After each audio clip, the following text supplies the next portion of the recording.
Alan Foster yawned as he stared at the screen in front of him. The numbers and symbols blurred together after 14 hours of trying to fix the navigation system. As lead engineer on the UES Dauntless, Earth's best deep space ship, he was used to long hours, but today was pushing even his limits. Coffee? Alan looked up to see Nancy Wright, his assistant engineer, holding out a steaming cup. Her red hair was pulled back in a messy ponytail, and dark circles under her eyes showed she was just as tired as he was. "Thanks," Alan said, taking the cup. "Any luck with the sensor array?" Nancy shook her head. "Still getting those weird readings. From Sector 7.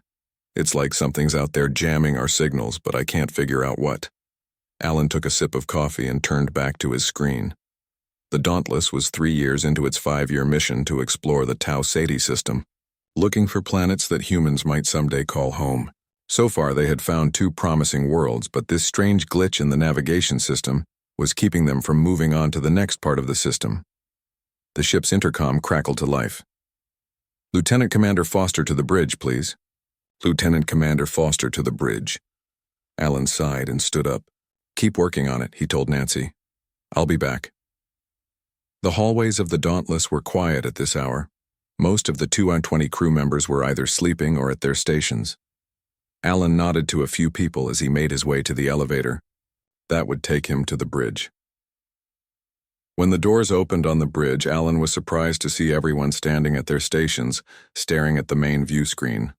Captain Susan Miller turned to look at him, her face serious. "Foster, glad you're here," she said.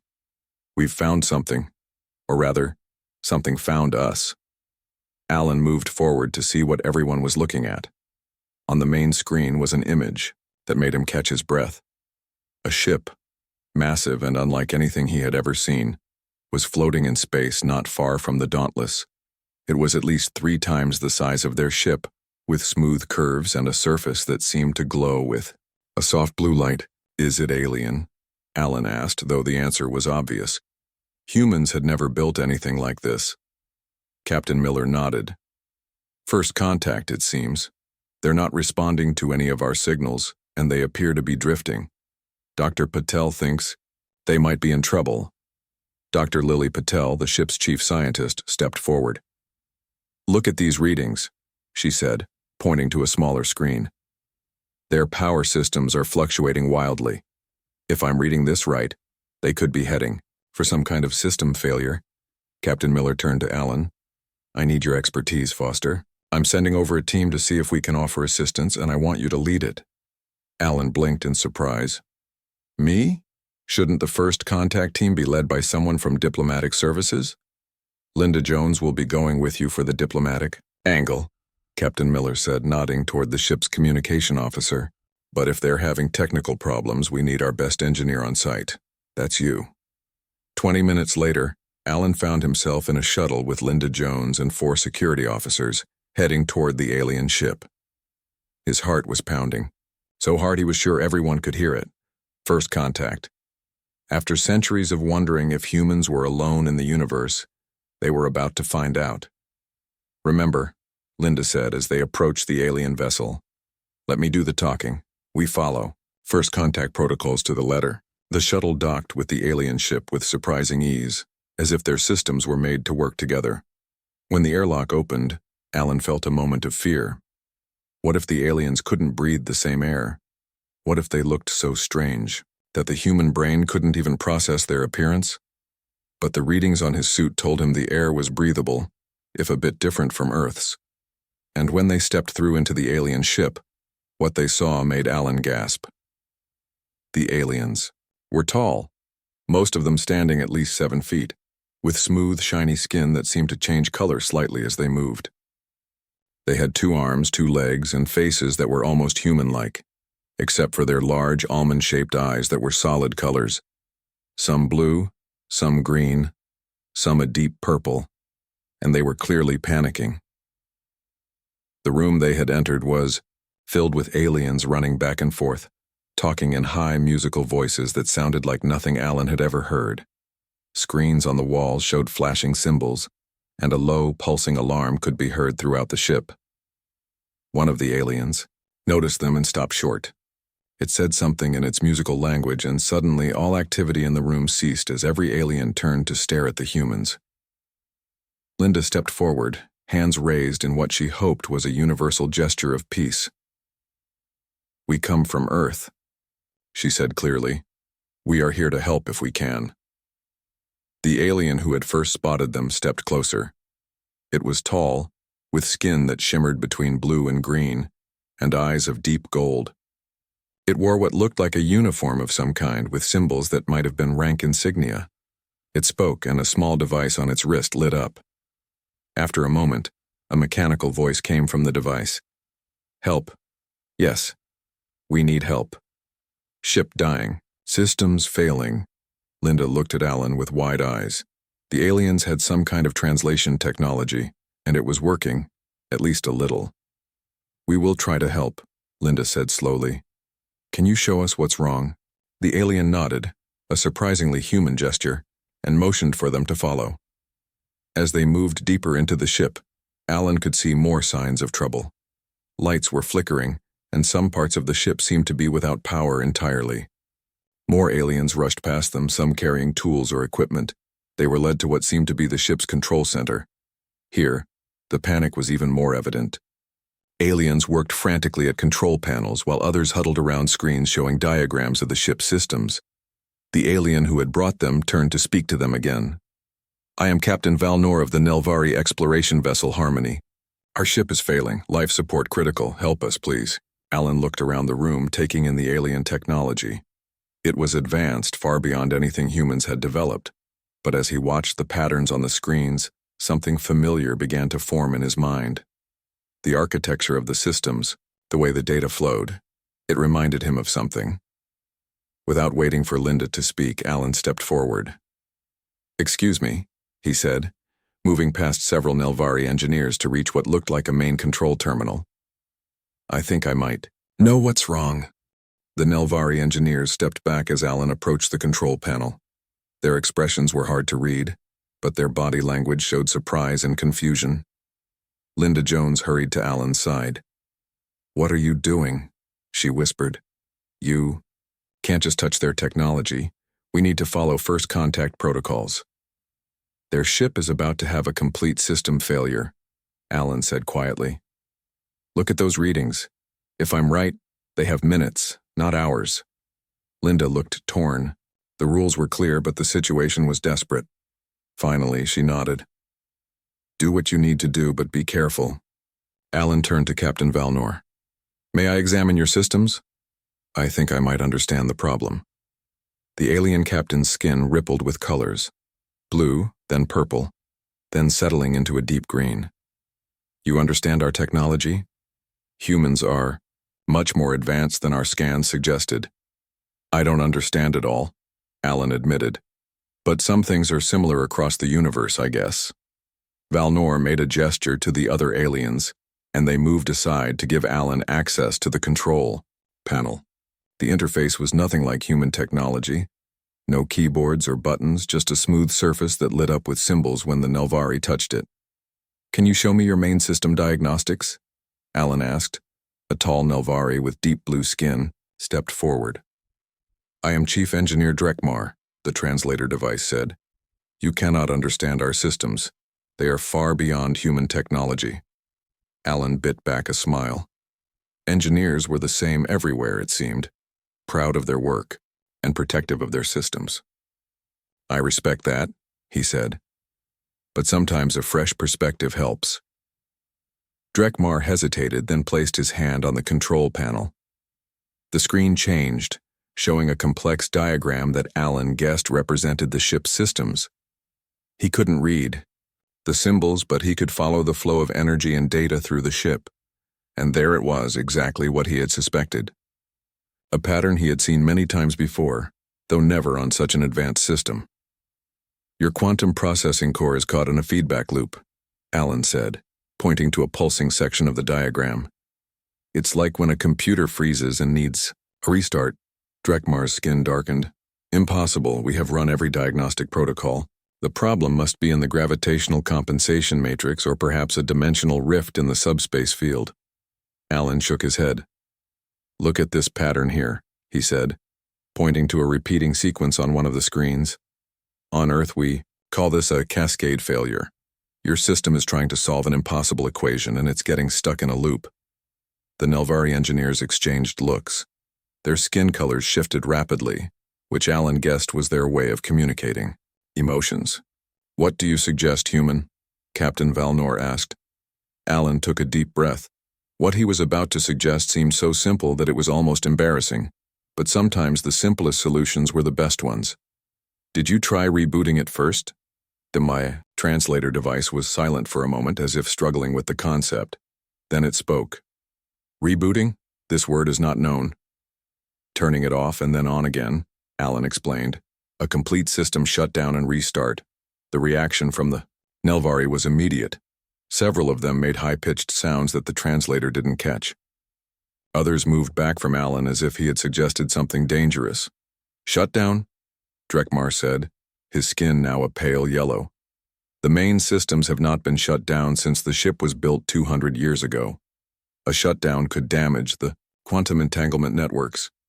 Your systems are already failing, Alan pointed out. If we don't do something, you'll lose everything anyway.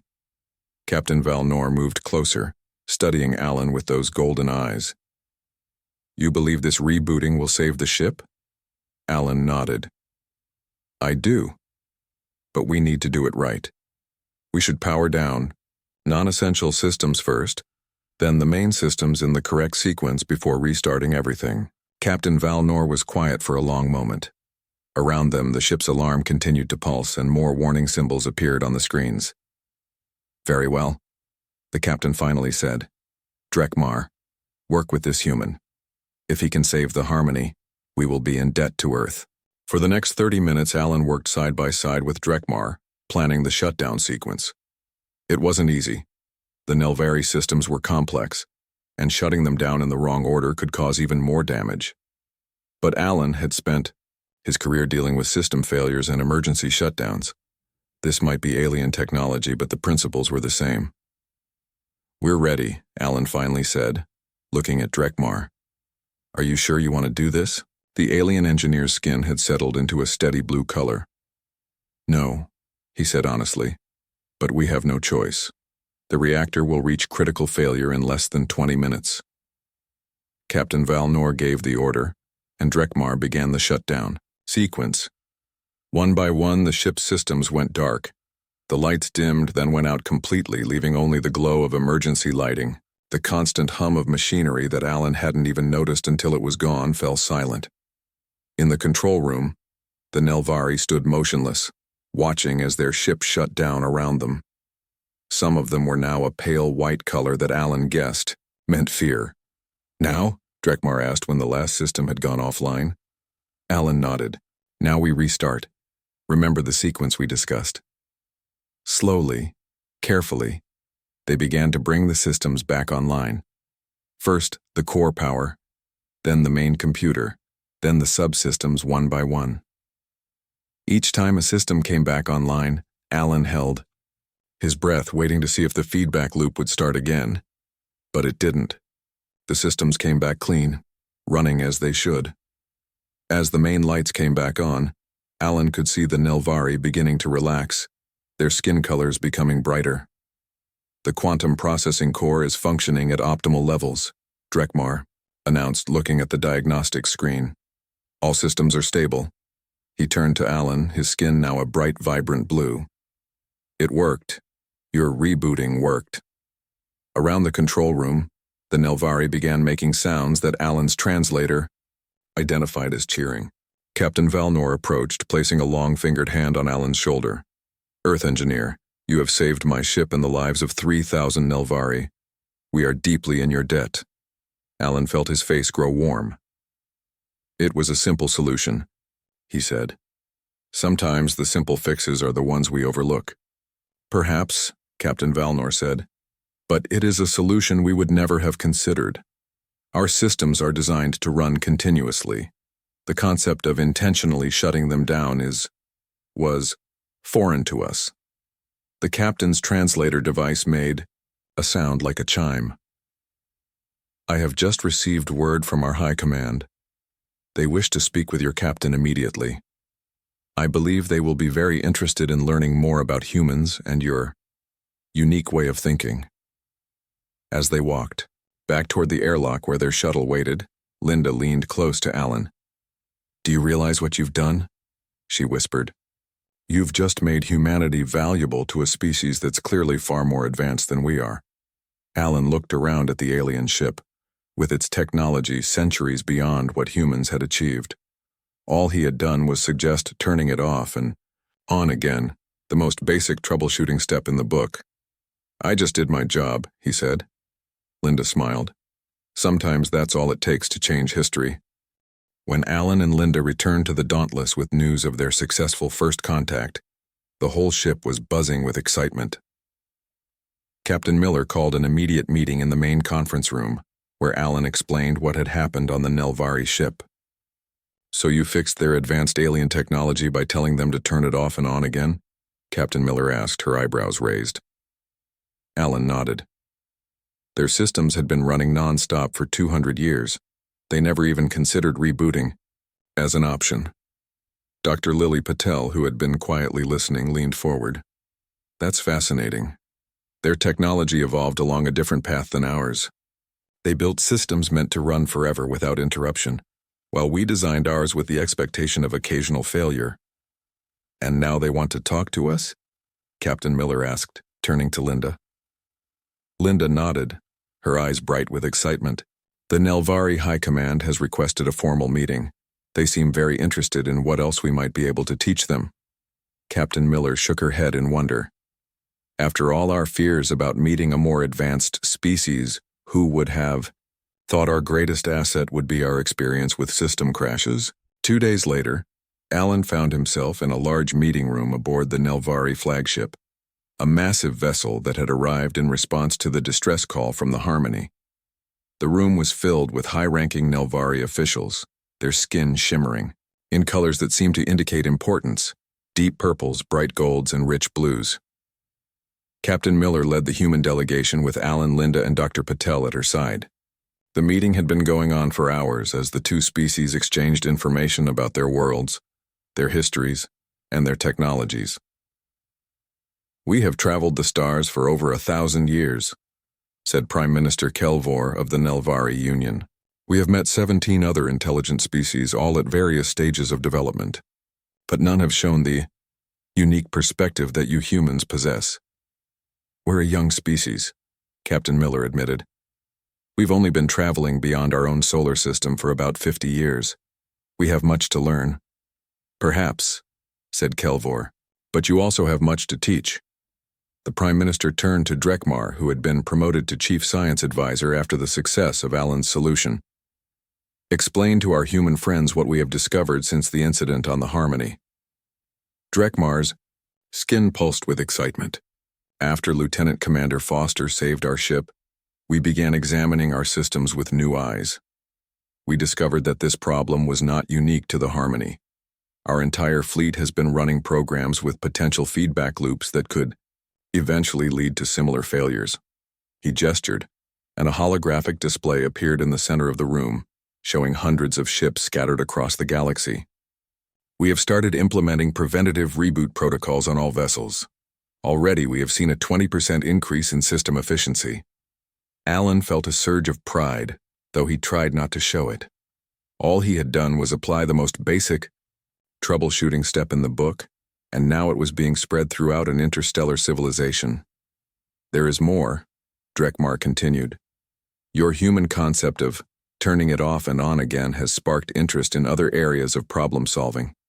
Our engineers are now asking, what other simple solutions have we overlooked because of our focus on complex systems?" Prime Minister Kelvor leaned forward. "What we are trying to say, humans, is that we would like to propose a formal alliance between our peoples. We can offer you advanced technology, star maps, and protection. In return, we ask for your technical intuition." Captain Miller looked stunned. "You want to form an alliance with us because we know how to reboot computers?" The Prime Minister's skin rippled with what the humans now recognized as amusement. "To put it simply, yes. Though I believe there is more to human thinking that we find valuable. You approach problems differently than we do. Where we seek perfection and permanence, you expect failure and develop ways to overcome it. After the meeting ended and the human delegation returned to the Dauntless, Alan found himself in the ship's lounge, staring out at the stars. The Nelvari flagship hung in space nearby, its lights twinkling like a city in the void. Nancy Wright dropped into the seat beside him. So, hero of humanity, how does it feel to have saved the day with the IT department's favorite trick? Alan laughed. Surreal. They're offering us technology that's centuries beyond what we have, and all because I suggested they reboot their system. Don't sell yourself short, Nancy said. What you did was brilliant. It was basic, Alan corrected. That's what's so funny about it. The most basic thing we learn as engineers, and it was completely foreign to them. Dr. Patel joined them, carrying a tablet with notes from the meeting. It's not just about rebooting, she said.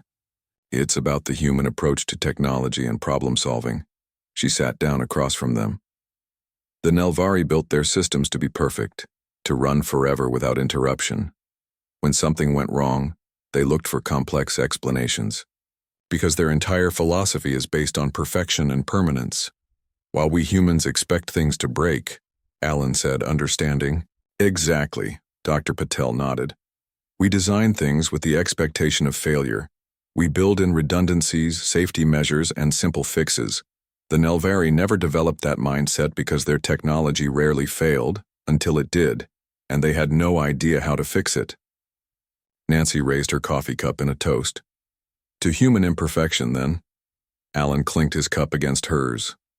To expecting the worst and planning for it.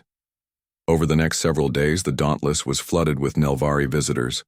Engineers, scientists, and even military officers came to learn about human technology and problem-solving methods.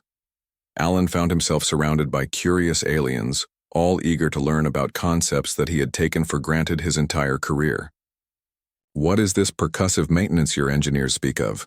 Asked a young Nelvari technician named Zeltir. Oh, that's when you hit something to make it work, Alan explained, demonstrating with a gentle tap on a nearby console. Sometimes, loose connections need a little encouragement. The alien's skin turned a pale yellow with shock. You hit your technology? Only as a last resort, Alan assured him. And only if it's something simple like a stuck button or a loose connection. Zeltir made notes on his device. Fascinating. And this other concept, blowing the dust out. Alan tried not to laugh. Sometimes dust gets in electronic components and causes problems. Blowing it out can fix the issue. So simple, Zeltir murmured. We build our technology to resist dust entirely, but at great cost and complexity. As Alan watched the young alien eagerly absorbing this basic knowledge, he couldn't help but wonder what other simple solutions humans might have to offer the galaxy.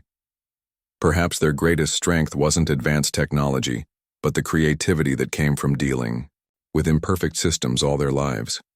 The universe, it seemed, had been waiting for someone who knew how to fix things when they broke.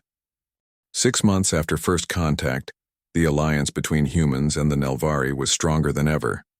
Earth had received technology that would have taken centuries to develop on their own. Faster engines, better medical equipment, and cleaner energy sources.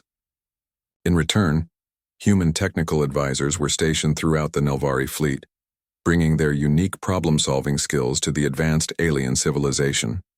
Alan Foster had been promoted to Chief Human Liaison and now lived aboard the Nelvari, flagship Eternal Light. His days were spent working with Nelvari engineers, teaching them about human approaches to technology and learning about their advanced systems.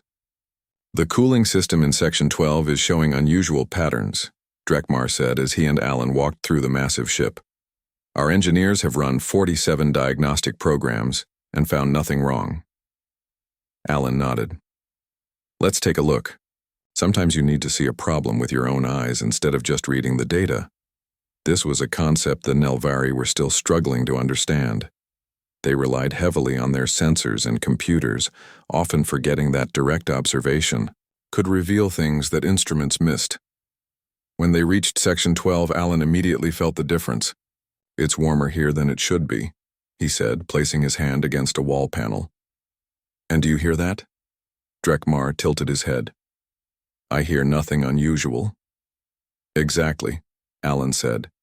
The cooling fans should be making noise, but they're silent. They removed the wall panel to find that the cooling fans were indeed not running, despite the system reporting that they were. A quick check revealed a small metal object, something like a coin, had fallen into the mechanism, jamming it while allowing the sensors to continue reporting normal function. Another simple solution, Drekmar said, his skin turning the bright blue that Alan now recognized as happiness.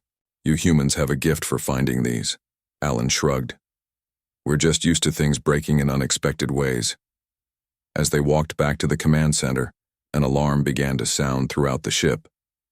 Drekmar's skin immediately shifted to a dark purple, the Nelvari equivalent of alarm. What's happening? Alan asked as they hurried toward the bridge. That's the proximity alert, Drekmar explained. Another ship has entered the system. When they reached the bridge, Alan found it buzzing with activity. Admiral Valtra, who had once been captain of the Harmony and was now commander of the flagship, stood in the center, issuing orders. Report, the Admiral said as Drekmar and Alan approached. A Krex battle fleet has entered the system, said a Nelvari officer. 6 heavy warships and at least 20 smaller vessels. Alan had heard about the Krex during his briefings on galactic politics. They were a warlike species that had been in conflict with the Nelvari for centuries, always seeking to capture Nelvari technology for themselves. They appear to be heading for the colony on the 4th planet, the officer continued. Their weapons are charged. Admiral Valtra turned to Alan.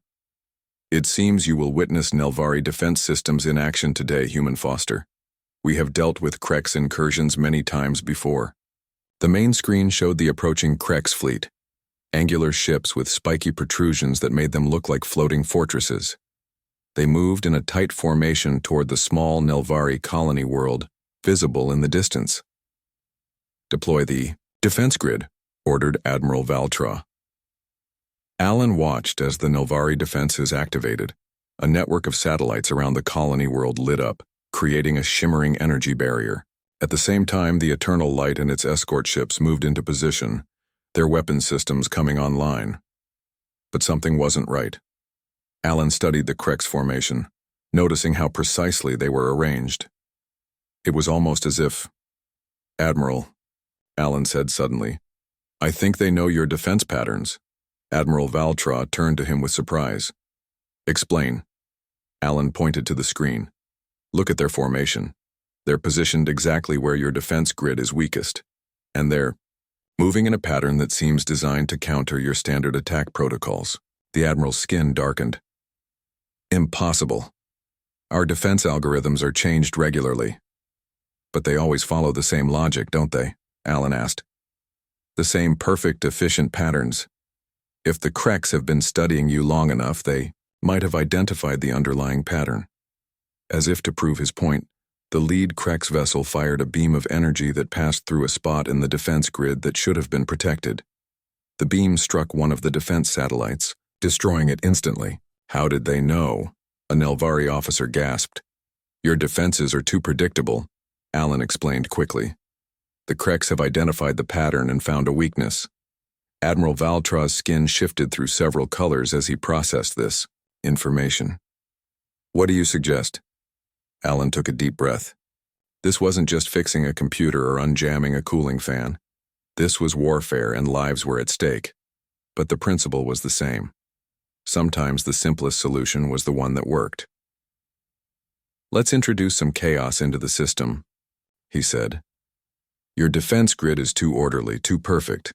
We need to make it unpredictable. The Admiral hesitated only briefly before nodding.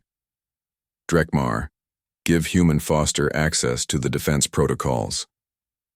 For the next 10 minutes, Alan worked, frantically at a Nelvari control panel, rewriting the defense algorithms on the fly. He wasn't making them better in the traditional sense. Actually, he was making them less efficient, adding random variations and intentional imperfections. This goes against all Nelvari engineering principles, Drekmar said as he watched Alan work. That's exactly why it will work, Alan replied without looking up. The Kreks expect Nelvari perfection. They won't expect random behavior. Finally, Alan stepped back. It's ready. The defense grid will now respond with controlled randomness, not enough to make it ineffective, but enough to make it unpredictable. Admiral Valtra gave the order, and the new protocols were uploaded to the defense grid. Immediately, the pattern of the energy barrier changed, shifting and pulsing in ways that had no discernible pattern. The Krek ships, which had been moving confidently toward the colony, suddenly slowed. Their tight formation began to break as they encountered resistance where they expected weakness. They're confused, Drekmar said, his skin lightening with hope. Their attack plan assumed they knew where our defenses would be weakest. Now they don't know what to expect, Alan said with a small smile. The Kreks tried to adapt, firing at what they thought were weak points in the grid, but the randomized defenses shifted, catching their attacks and absorbing them. Meanwhile, the Nelvari warships moved in, their own weapons following the new unpredictable patterns that Alan had programmed. The battle was short, but intense. Without their carefully planned strategy, the Krek ships were vulnerable. 2 of their heavy warships were disabled and the rest retreated, jumping to faster-than-light speed and disappearing from the system. On the bridge of the Eternal Light, there was a moment of stunned silence. Then the Nelvari erupted in cheers, their skin flashing bright colors of celebration. Admiral Valtra approached Alan, his skin now a deep, respectful gold. Once again, a human solution has saved Nelvari lives. This controlled chaos strategy of yours goes against everything we believe about proper system design, yet it was exactly what we needed. Alan nodded, feeling a mix of pride and relief. Sometimes the best defense isn't a perfect system, but one that can adapt and surprise. As news of the victory spread throughout the Nelvari fleet, Alan couldn't help but wonder what other human concepts might prove valuable in the wider galaxy. Perhaps humanity's greatest gift wasn't technology or power, but their unique way of thinking, shaped by a lifetime of dealing with imperfection and finding creative ways to overcome it. 1 year after first contact, the UES Dauntless was on its way back to Earth. The ship had completed its mission to explore the Tau Ceti system, but it was returning with much more than scientific data.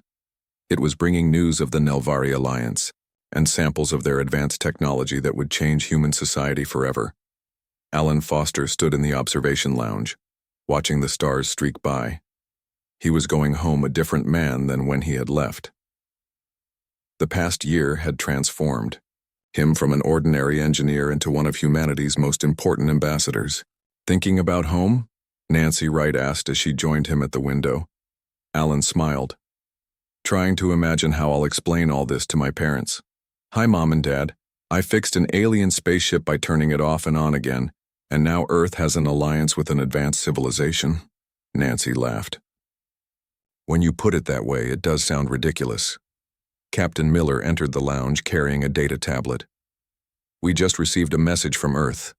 The Galactic Council has set a date for Earth's formal admission ceremony. The Galactic Council was an alliance of 12 advanced species, including the Nelvari, that governed much of the explored galaxy. Thanks to the Nelvari's strong support, Earth had been invited to join as the 13th member, an honor that usually took centuries for a species to earn. Do they still want me to speak at the ceremony? Alan asked, feeling a flutter of nervousness. Captain Miller nodded. You're the hero of the hour, Foster.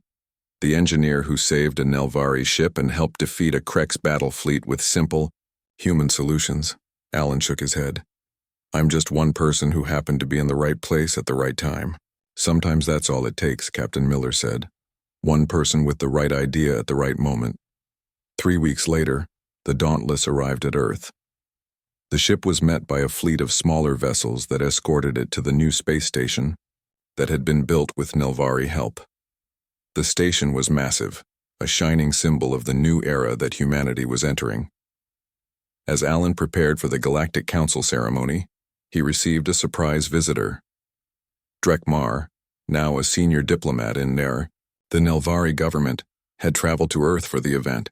Human Foster, the alien said warmly, his skin shimmering with friendly blues and greens. It is good to see you again. Just Alan, please, Alan said, shaking the alien's hand. We've known each other long enough to drop the formalities. Drekmar's skin rippled with amusement.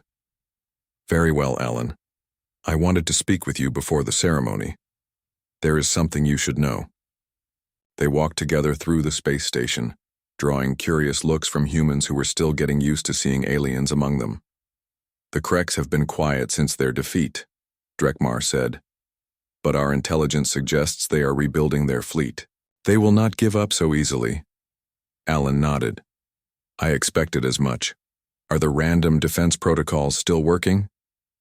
For now, Drekmar said. But the Kreks are adaptive. They will find new strategies. That is why the Galactic Council has been so eager to bring Earth into the Alliance. Your human perspective, your expectation of failure and your creativity in overcoming it is exactly what the galaxy needs right now. Alan stopped walking, surprised by the alien's words. You make it sound like humanity has something special to offer. We're centuries behind you in technology. Technology is not everything, Drekmar said. The Kreks have technology nearly equal to ours. What they lack is creativity. They steal ideas rather than creating their own. And what the Nelvari lacked, until we met you, was the ability to think beyond perfect systems. He placed a hand on Alan's shoulder. Your species expects things to break, so you develop countless ways to fix them. Where we built perfect systems that rarely fail but cannot be fixed when they do, you built imperfect systems that fail constantly but can always be fixed. The ceremony was held in a massive hall at the center of the space station. Representatives from all 12 current council species were present, their diverse forms making the hall look like a gathering of creatures from a fantasy book. President Olivia Warren of Earth signed the treaty that officially made humanity the 13th member of the Galactic Council. As she did, applause filled the hall, not just from the humans present, but from many of the alien representatives as well.